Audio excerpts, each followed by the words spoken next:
I mean, of course, money can't buy all the happiness.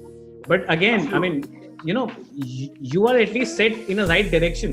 It gives you the freedom of space to think saying it. Money can't buy happiness, but it's far better to cry in a Lamborghini than on a cycle.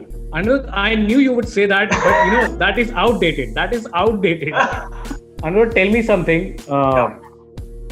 You work with us. You work at Business World. Apart from that, you also have your own company, right? Yeah, I mean, I co-own a financial planning company. Yes. Financial planning company. What is that company called, and what do you guys do? Yeah, the company is called FinEdge. It's about 8 years old. So we handle investments for retail investors mainly through financial planning. Retail investors through financial planning. Okay. Smaller investors, people who really need it. You see, the rich people don't need financial planning because financial planning is a journey to wealth creation. So that's true. That is very true. Wealth, they don't really need it as much as someone who is yet to start off on that journey does. Why do you think financial goals are important in today's scheme of things and the kind of world we live in? Yeah. Why do you think financial planning is important in setting up a financial goals? How important it is in today's life? Yeah, Abhinav, financial goals make all the difference between successful investing or not. I mean, I have come to this conclusion over the years. And see, typically, how do we invest? We invest in an ad hoc way. I mean, the way most of us invest. थोड़ा tip पे डाल दिया, थोड़ा share में, थोड़ा सा पैसा NFO में डाल दिया. Then if somebody comes up with an insurance plan, your agent comes and pitches it to you, or your banker comes and you put in some money in an insurance plan. Over time, your investments are so scattered and so ad hoc. It becomes a case of much ado about nothing. It becomes a case of having done a lot but having gotten nowhere. So it's like a hamster on a wheel kind of a thing. And the more investors I look at around us, most of them are unfortunately stuck in that situation because they haven't got their goals mapped. And by investors, let me get this straight. By investors, you mean people like you and me, people like us, right? Yes, absolutely. I'm not talking about the super rich. The super rich don't need financial planning. The super rich need wealth management. They need someone to say, okay, I got 50 crores. This is what you do with it. People like us, we need to figure out how to get to that 50 crores. Yeah, right. Anirudh, I come from a background which is of that of engineering, and money wasn't taught to us in schools the way it should be taught. I learned about financial planning after completing my BTech. When I started my postgrads and when we started actually our own startup. I mean, I started up in 2016. I realized about financial planning about 2 years before that, maybe 2014. Right. Why do you think money is not taught as a subject in school? It is such a basic, subject to be taught. How to be smart with money? How should you do your savings? How should you plan your investments? Why do you think our curriculum doesn't teach money, man?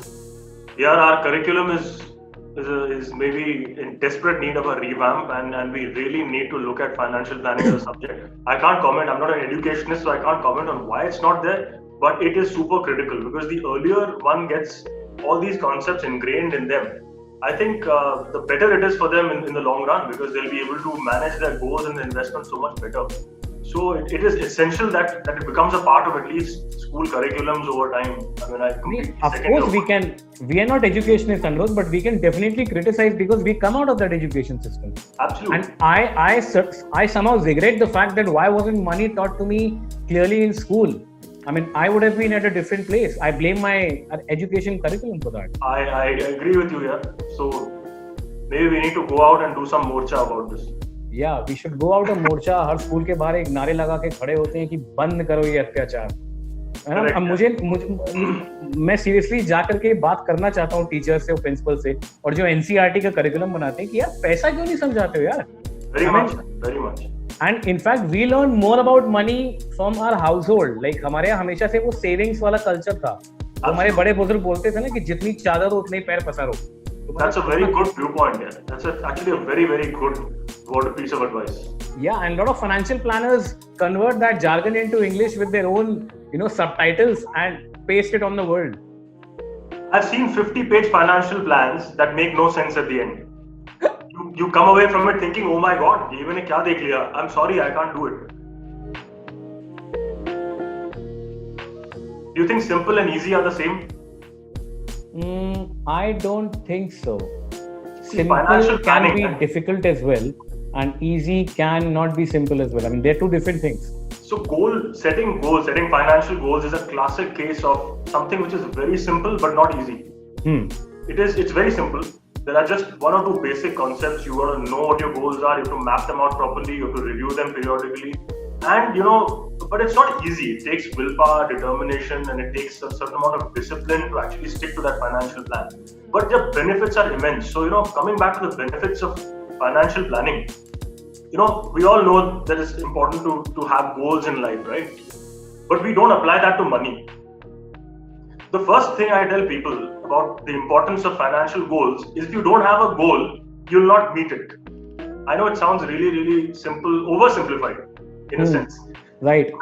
The reality is, how many of us really know what we need and how much we need and at what point of time? You'll be surprised to know maybe not even 1% of us know exactly how much we need. I feel that, with today's generation, why there is no financial planning as opposed to the earlier ones is, our generation is a little distant with the word financial planning because we have been served everything on the platter. Yes. We do not have to plan a lot of things because a lot of us are very privileged and we have been served on platter many things from our previous generation. And like Warren Buffett said, somebody is sitting under the shade because someone decades ago planted a tree. Absolutely. I somehow feel that we are distant from financial planning because we have been served too many things on the platter, and that is also one of the reasons why our generation is a little bit distracted. Yes. And the mental health is not in place because we lack that discipline somehow of financial planning. I have a slightly different theory, though your point is absolutely right. We are a selfie generation. We are used to instant gratification. Yeah, exactly. So earlier what used to happen is when we used to go on our trips with our families, we had those reel wale photos. We used to come back, get them developed, wait for a good 10-12 days, and the joy of seeing those photos was incredible, right? Seriously. It's like, man kiya selfie le liya, acha dekh liya, kuch to photo khich liya. We live in an age of instant gratification actually, and that is the number one enemy of financial goal setting. Let's say, Abhinav, I give you a choice between getting 1 lakh rupees after 12 months and 1,10,000 rupees after 13 months. Which one will you choose? I'll go for the second option. 1,10,000 after 13 months, correct? Yeah. Because that's the rational thing to do. You wait one extra month and you get a 10% extra return. Exactly. Even without applying a logical mind, you manage to come to that conclusion, correct? Right. Now let me give you, answer me honestly, okay? I have 1 lakh rupees right now in this drawer behind me. I'll give it to you right now across the table. Or wait for one more month and I'll give you 1,10,000. Now, which one would you choose? I'll still go for the second one, yeah. Brilliant. So you have a much better chance of achieving your financial goals. But when the same survey was conducted for many millennials, 99% of them chose 1 lakh rupees across the table. Oh. That's the power of immediacy, you see? Where do you see the root of this problem, Anirudh? We are talking about importance of financial goals, and like you said, it's like losing weight. Everybody knows it's important. Yeah. Then why are most of us not able to do it? See, I'll tell you what. When you save for a goal, you're taking away from something. You're displacing an experience. Understand what I'm saying? Right. So let's say I'm spending 1 lakh of rupees today. Some financial planner comes to me and says, hey, your kid is 1 year old. In 17 years, you will need 50 lakhs. So start saving X, let's say 5,000. My immediate thought is, I'll have to take 5,000 out of my current spends to put it here. So that mindset, the biggest enemy of being able to set financial goals is not having an adequate surplus every month. When you're living month to month, paycheck to paycheck, and you're always stretched, the last thing on your mind is going to be financial planning. So if you want to set goals, begin with creating a gap between your expenses and your income. Then that gap gives you the right mindset to get in and actually start thinking about goals. Forget about planning. Planning comes later. You will not be able to think of your goals if you think, oh my God, I'm earning 1 lakh, I'm spending 1 lakh. Where do I start putting aside money for? I'll give you an example, actually a very recent example, just a few days back. A friend also who's now going to start, probably starting to invest through us. He comes to me and he says, I want to retire at some point. I said, yeah, all of us want to retire. He wants to retire. At 60. retirement planning is a very worthy goal. Actually, Okay. most of us don't think about it, but it is very, very important. So he comes to me and says, I want to plan for my retirement. I said, okay, that's a very, very worthy goal. So he's 30 years old, wants to retire at 60. Long time to go. So I just generally asked him how much does he spend. So he spends 1 lakh a month on his various monthly expenses. So then I asked him, okay, ballpark, off the cuff, what do you think you'll need when you retire? How much money do you think you'll retire when you retire? A friend of mine, he thought that 2 crores is enough, and he had an LIC policy where he's paying a significant amount of money, and that is going to mature with 2 crores. Okay. So 2 crore aa rahe mere paas, that should be sufficient. So I did the maths and I showed him that what he needs is actually 7.5 crores. So all of a sudden the problem comes into perspective, and he's saying, oh my God, this 2 crore policy is not enough. And it genuinely isn't. Our old habit of just starting LIC policies, fixed deposits, and ad hoc investing. When you put the numbers in place, which is why I told you the first benefit of setting goals is that you'll achieve them. How much do I need to save every month till my retirement to achieve this 7.5 crores? At least starting with 10,000 a month, at least take minimum SIP. No? That's what I feel. You need to have a steady SIP of about 21,000. Which is all right for a 30-year-old for the next 30 years.